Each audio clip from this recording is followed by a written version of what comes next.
दोस्तों, जय मसीह की। मसीह प्रेम सभा में आप सबका स्वागत है। अपनी इस सीरीज को आगे बढ़ाते हुए आज हम पढ़ेंगे मत्ती रचित सुसमाचार अध्याय 28। शब्द के दिन के बाद सप्ताह के पहले दिन पौ फटते ही मरियम मगदलीनी और दूसरी मरियम कब्र को देखने आई, और देखो, एक बड़ा भूकंप हुआ, क्योंकि प्रभु का एक दूत स्वर्ग से उतरा और पास आकर उसने पत्थर को लुढ़का दिया और उस पर बैठ गया। उसका रूप बिजली का सा और उसका वस्त्र पाले के समान उज्ज्वल था। उसके भय से पहरुए कांप उठे और मृतक समान हो गए।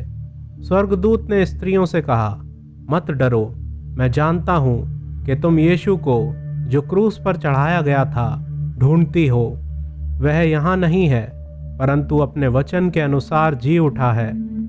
आओ, ये स्थान देखो जहाँ प्रभु पड़ा था, और शीघ्र जाकर उसके चेलों से कहो कि वह मृतकों में से जी उठा है, और वह तुमसे पहले गलील को जाता है। वहाँ उसका दर्शन पाओगे। देखो, मैंने तुमसे कह दिया। वह भय और बड़े आनंद के साथ कब्र से शीघ्र लौटकर उसके चेलों को समाचार देने के लिए दौड़ गईं। तब यीशु उन्हें मिला और कहा, सलाम।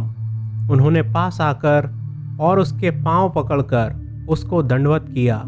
तब यीशु ने उनसे कहा, मत डरो, मेरे भाइयों से जाकर कहो कि गलील को चले जाएं, वहां मुझे देखेंगे। वे जा ही रही थीं कि पहरुओं में से कुछ ने नगर में आकर पूरा हाल प्रधान याजकों को कह सुनाया। तब उन्होंने पुरनियों के साथ इकट्ठे होकर सम्मति की और सिपाहियों को बहुत चांदी देकर कहा, ये कहना कि रात को जब हम सो रहे थे तो उसके चेले आकर उसे चुरा ले गए, और यदि ये बात हाकिम के कान तक पहुंचेगी तो हम उसे समझा लेंगे और तुम्हें जोखिम से बचा लेंगे। अतः उन्होंने रुपए लेकर जैसा सिखाए गए थे वैसा ही किया। ये बात आज तक यहूदियों में प्रचलित है। 11 चेले गलील में उस पहाड़ पर गए जिसे यीशु ने उन्हें बताया था। उन्होंने उसके दर्शन पाकर उसे प्रणाम किया, पर किसी किसी को संदेह हुआ। यीशु ने उनके पास आकर कहा, स्वर्ग और पृथ्वी का सारा अधिकार मुझे दिया गया है, इसलिए तुम जाओ, सब जातियों के लोगों को चेला बनाओ और उन्हें पिता और पुत्र और पवित्र आत्मा के नाम से बपतिस्मा दो, और उन्हें सब बातें जो मैंने तुम्हें आज्ञा दी है मानना सिखाओ। और देखो, मैं जगत के अंत तक सदा तुम्हारे संग हूँ।